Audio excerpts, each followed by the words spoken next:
السلام عليكم ورحمة الله وبركاته. آدي أدمدي سلام منكم سعد ويدا كتشوكتان وحنا وقت هايدي وعنادو ما أنتي فيديو عصب معلومة البارت فيديو سوقي ما نصير هذا أنا ما قرنيه يسود دعاية الصحابي مركا وحنا ما أنت عندك هذا لنا صده هذا قصير وحدي كشكاني ما أنت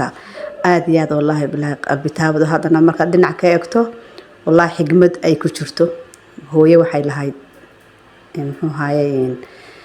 إنما أيوة ده الشيء وحبلا ما يلهين هبيراته مركا إنما ده إلا ما يشان أفر وحياة موين كل لكن قرية أيوة ده لهاي كدر دبيتنا هو وحياة مركي هورا ما شاء الله إن هو هنتي هاي ستا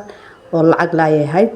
مركا دبيتنا إسلامته وحيس كدر أنت إيه محوها إن تقفي ديسكسور نقنسو ما داب أنا هايسن وحيننا وحيدو ده إنما يجي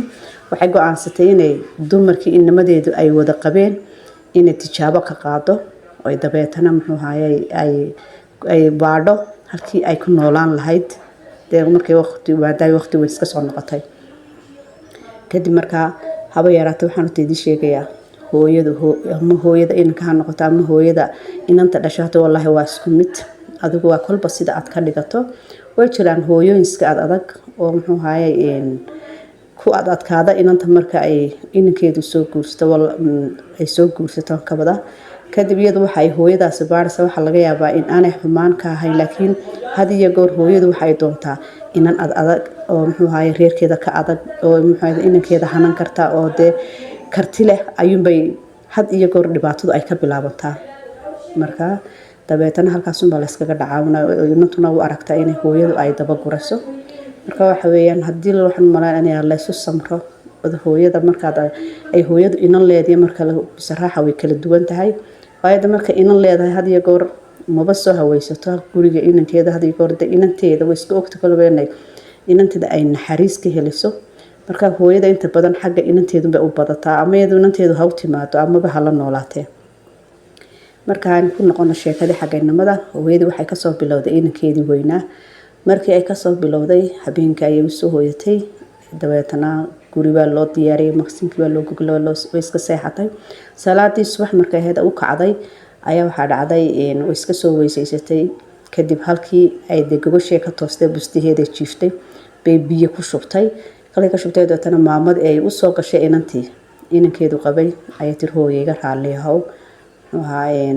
de qof weyn ma rasban noqdo halkan waxay iga gaadhay waxoogaa kaadiya dabeetana gabadhu way ku qaylisay maamadii ninkeedina ku qaylisay waxay tiri ina dhaafi dabeetana maamadii marka aragtay in ninkeedii ku qasay dhageysatay aroortii way iska baxday gurigii kale tagtay gurigii kalena sidii slaag bay ku samaysay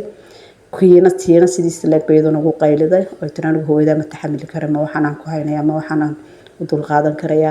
adigu afartii inanba sidii bay ayay wada ugu mid walba ugu hooyatay mid walba sidii bay ayay halkii bay martay sameysay dabeetana inankeedii inamada u yaraa ayaa waxa weeyaan ku dambeysay inankiiba dabeetana iyadoo habeenkiina kiiba sidii bay sameysay markay sameysay dabeetana inantii baa soo gashay waxay tir hooyayga raaliha qof weyn baan noqday oo waxaas ay dhacay dabeetana inantii way ku soo booday waxay tir may way waxa mar dambe hana maqashiin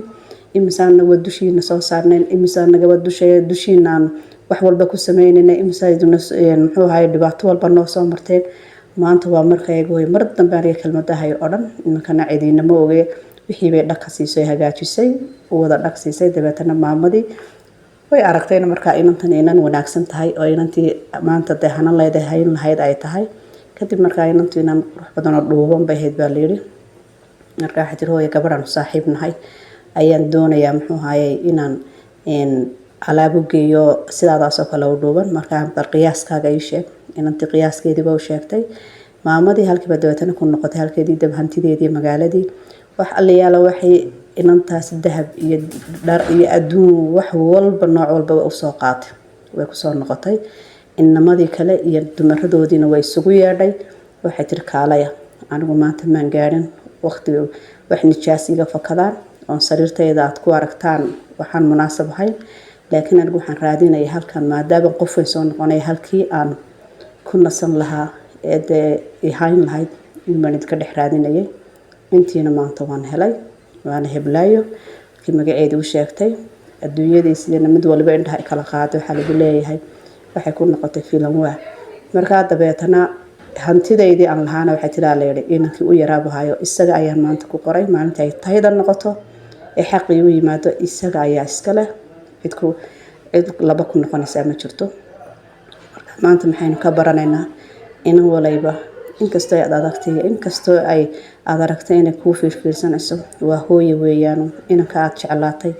eed naftaadii u hurtay eed reerkiinii uga timiday eed maanta mood doonaysa inaad mustaqbal ilaa yawmil aakhir aad la qaadato because uu dulqaado waa hooyo una wax kasta kugu samayso maadaama gacan kuula imanay waxa weyn hadalkeeda waxba hasi eegin hawsheedana wixii aad u qaban kartana adiga ajar ayaa kugu jira dar ilaahay ku qabo hooyada ayoo kala ka dhig marka sidaa ugu dulqaato ma inta leeyahay hooyo ma kala wanaagsana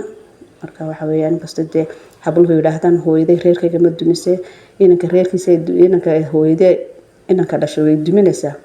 aniga wallahi taasi ma ilaaha way jeceshay hooyo waliba in reerka inankeedu ama inanteedu ay dhisanaadaan ana waxaan leeyahay laysu tanaasulo muxuu ahaay hooyooyinka loo naxariisto